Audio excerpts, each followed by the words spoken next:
এটা হচ্ছে 230। আমি যেটা পড়েছি এটা 2,30,000। 2,30,000।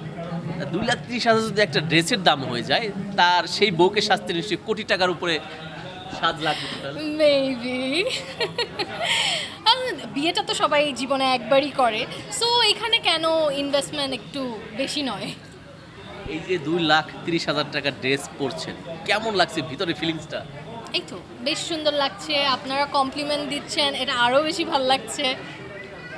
আপনার বিয়ের সাজটা আপনি কিভাবে দিতেছেন? ওটা এখনও আমি কনফিউজড। ওটা সময়ের উপর ডিপেন্ড করবে কোন সাজটা তখনকার ট্রেন্ডের সাথে যাবে, আমার শখের সাথে যাবে। মানুষের শখ তো পরিবর্তনশীল, সো দেখা যাক।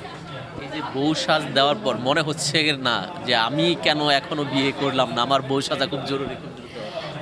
বউ যেহেতু টুকটাক সবসময় বউ সাজা হয়, সো ওখান থেকে বেশ আমি এনজয় করি যে কিছুদিন পর পর বউ সাজার ব্যাপারটা। আর নিজের বিয়ে নিয়ে এখনও তো কিছু ভাবছি না, যখন ভাববো তখন। এই পর্যন্ত কতবার বউ সাজা হয়েছে? আম, গোনা হয়নি। অগণিতবার? হ্যাঁ। এখন আপনি অগণিতবার বউ হয়েছেন। বউ হয়নি, বউ হয়নি, কিন্তু বউ সেজেছি।